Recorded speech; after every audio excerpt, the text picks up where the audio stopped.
Hello everyone, good day.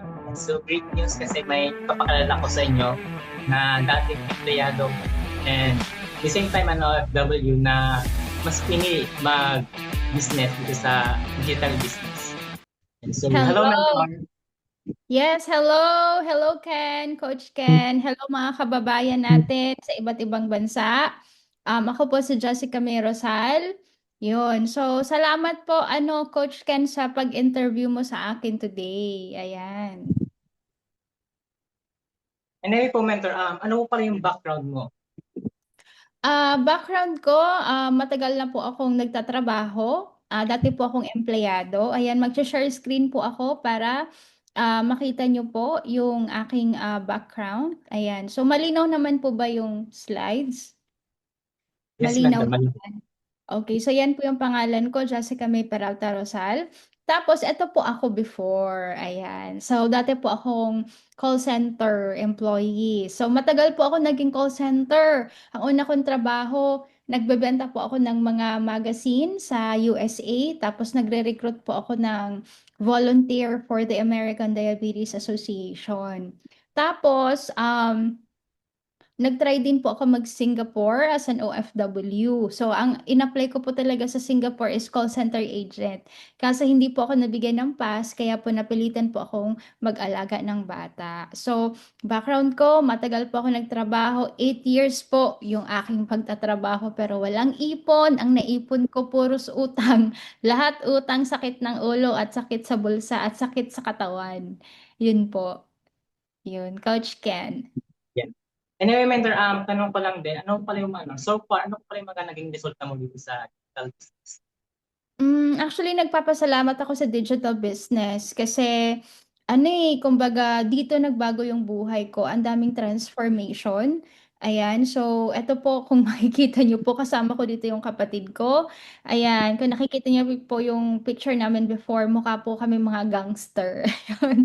So, payat, patpatin, 'di ba? So wala po kaming gaanong pera para bumili ng mga magagandang damit, mga ganyan. Tapos syempre tipid-tipid sa pagkain. So yun. So dahil po sa digital business, sa sipag, tiyaga, sakripisyo at syempre yung hard work talaga araw-araw. So nagkaroon po kami ng massive transformation. Kung makikita niyo po yung sa picture sa kabila, 'di ba sa right side na talagang 'di ba nagkaroon kami ng transformation physically na may igaganda at igagwapo pa pala kami.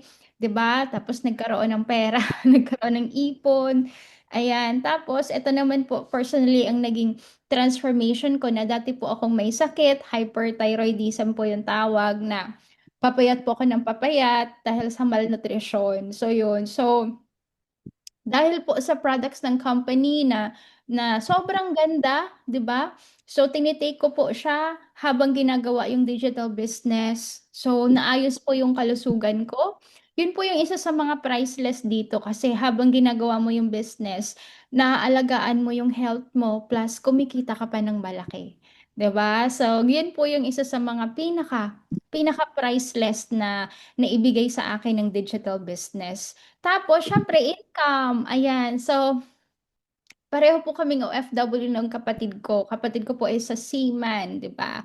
Tapos, hindi na po siya bumalik barko. Pareho po kami nag-decide na mag-full-time sa digital business at trabahuhin ito. So, hindi na po kami bumalik abroad para magtrabaho. O, di ba? So, ngayon po, ito na po yung mga income namin.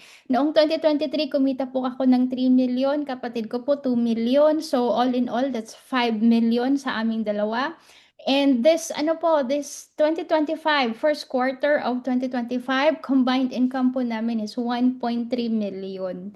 Imaginein mo yan, di ba? So, pwede naman palang kumita ng malaki online. Hindi mo naman kailangan magpagod na sa trabaho, di ba? Mag-online-online ka lang, pwede ka nang kumita ng malaki. Yun. Tapos, ito naman po ang mga income ko, di ba? 6 days, 116,000.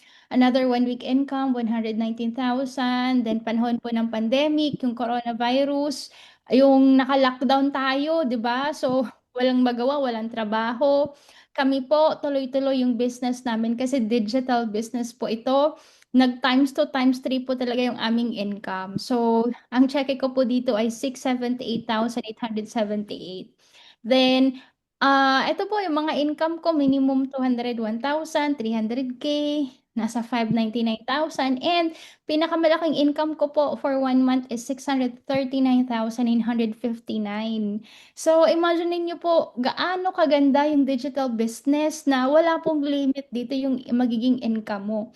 Yung pagod mo, yung puyat mo, yung gutom mo, susuklian po talaga yan ng digital business. Yan. Tapos, syempre, nagkaroon na po ako ng mga kotse.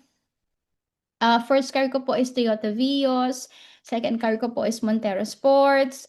Tapos, ito na po, naabot ko na po yung 10 million mark dito sa digital business. So, dati po ang hirap kitain ng 1 million dito. Pero, pag nagawa mo pala talaga yung first million, kayang-kaya mo na siyang ulit-ulitin. 'Di ba? Ayan. Tapos, travel. Nakapunta na po ako ng South Korea. I've been to Hong Kong many times, Macau, Taiwan. Malaysia, Singapore,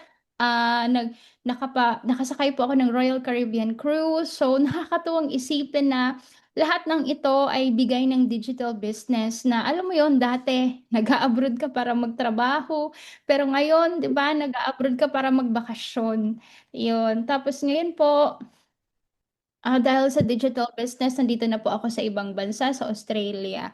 So, dito na po ako nag-for good. So, nagpapasalamat ako sa digital business kasi nagkaroon ako ng, alam mo yon choices sa buhay na kung saan ko gustong manirahan. Nagkaroon ako ng freedom kung saan ko gusto, magstay, freedom to travel, freedom na, alam mo yon opportunity na, alam mo yon meron pa pala, meron pa palang mas magandang buhay kaysa sa Pilipinas. O, di ba? Yun.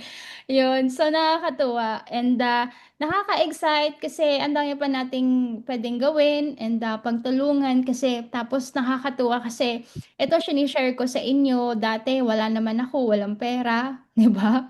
May sakit, patpatin, di ba? Ang meron lang ako, lakas ng loob at tibay ng dibdib. Nasabi ko, kung ano yung nagawa ng iba, magagawa ko din. So, eto ngayon, nag-share ako sa inyo buhay na patunay na kaya talagang baguhin ng digital business ang buhay mo.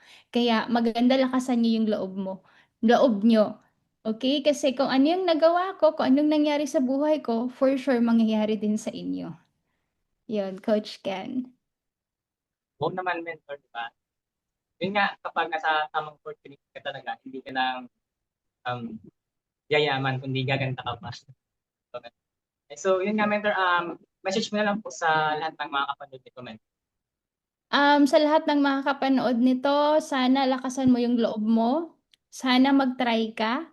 I hope you take risk, you take chances. Grab mo tong opportunity na to kasi ito yung pwedeng magbago ng buhay mo. Kahit busy ka sa abroad, matagal ka nang nagtatrabaho, 'di ba? Kaya mo tong gawin. And hindi mo naman kailangan mag full-time agad para magawa mo to. So, nandito kami ni Coach Ken para i-guide ka step by step. And ito na yung sagot sa mga dasal mo. Kung alam mo yun, nagdarasal ka, nag-iisip ka, masipag naman ako, matyaga naman ako, 'di ba? Kumbaga malakas naman ang loob ko, bakit hindi pa ako umaasenso? Bakit hindi ko pa nakukuha yung mga pangarap ko sa buhay? So ito na yung sagot sa lahat ng dasal mo. So alisin mo yung takot mo, alisin mo yung duda mo, alisin mo lahat ng pag-aalinlangan mo. Kasi eto ganun din naman ako dati. Pero inalis ko lang siya lahat and pinalitan ko siya ng what if dito na ako aasenso? What if ito na yung sagot sa mga dasal ko? What if ito na yung dito na ako aasenso? Yun, papalitan mo lang siya lahat ng ganun.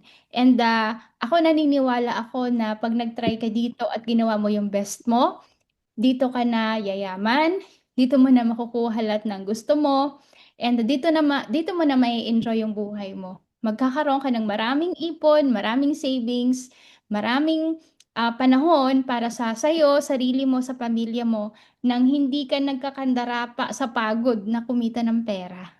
Okay, so I hope na next time ikaw naman ang makausap ko.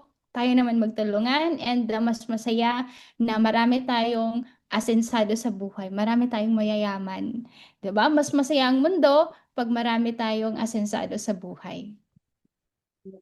Yun. So, anyway, Mentor, thank you so much po sa live sharing. And if you want to know more about this digital business, just